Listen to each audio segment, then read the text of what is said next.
This Starbucks in the middle of the Forbidden City brewed a storm of negative responses. Many felt its presence in this 600-year-old historic site, once home to 24 emperors, diminished Chinese culture. The sentiment motivated an online protest, calling for its removal before the 2008 Olympics. The protest succeeded, and Starbucks was forbidden from the Forbidden City. They closed up shop in July of 2007. Outside the walls of the Forbidden City, fast food is generally popular in Beijing. For better or worse, fast food is synonymous with American culture. Some Chinese people feel that when they step foot into a fast food chain, they're getting more than a happy meal. They're getting a taste of another culture. Depending on which chain you go to, a meal can be pricey compared to an average Chinese restaurant. For visitors seeking to comfort their palates with familiar hamburgers and French fries, spending a few extra bucks isn't a bad exchange.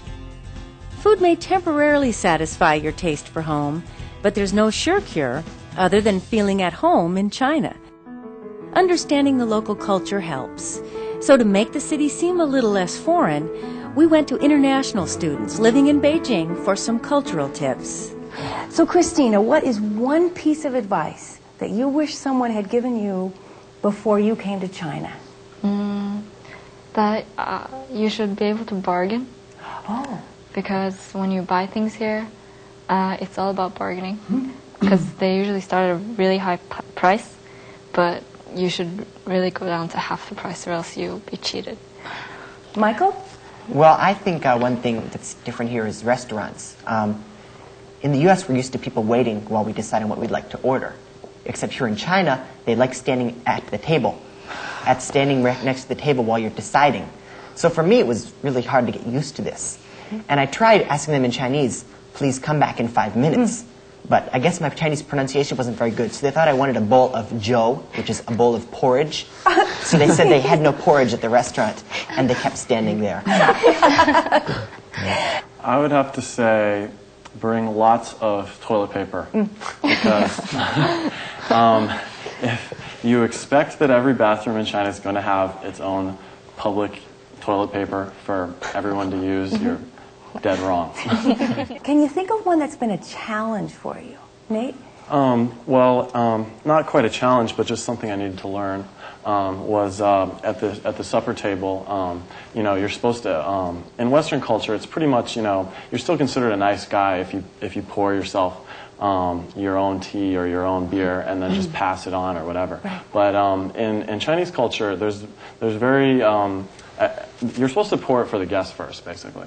And and there's a certain way that everyone needs to sit at the table. Like the person who's farthest away from the door is the honored guest, especially in a round table in a private room.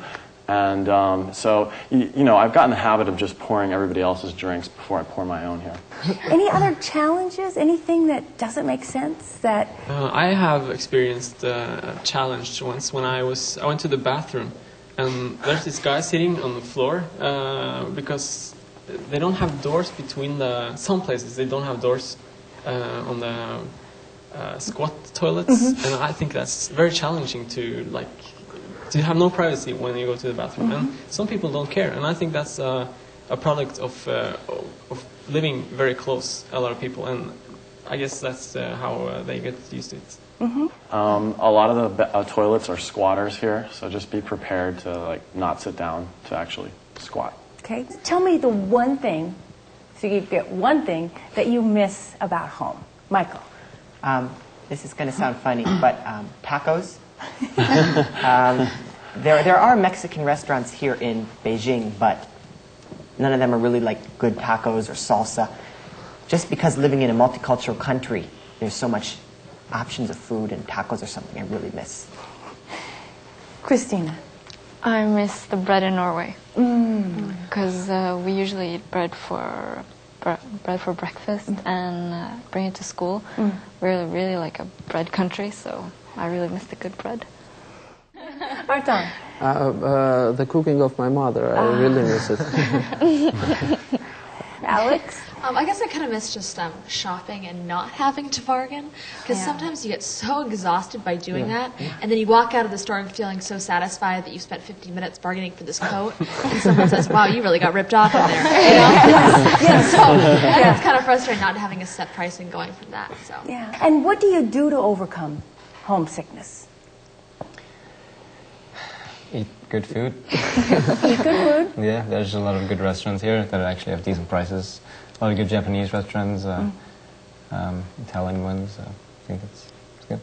Christina, what do you do to overcome homesickness? I call home. Yeah. Is it cheap? I use the internet, so that's really cheap. So I can call home often. Good. Yeah. What else? I think the internet is key. Just going onto the internet of news sites back home, you know, things you might have done back at home, and just, you know, if you read English news online every once in a while, it's nice to just feel like you're back in your element, because it's the same. The internet is the same. What advice would you give to an international visitor to Beijing so they wouldn't embarrass themselves? In America, the tipping culture is everywhere. So Yes. you tip everyone basically. If you tip someone in China, actually they don't want to be tipped. So especially for Americans, do not tip. What other embarrassing thing can you save me from? One is just that don't get so angry because traffic is chaotic, because it's always chaotic, and they're used to it, and you should just get used to it. If traffic looked like it did in America, like it looked in China, then everyone would be in an uproar. But in China, they just, you know, they beep through it and, you know, just wait it out and finally end up getting to wherever they need to go. But just don't lose it. Well, I would say just expect the unexpected.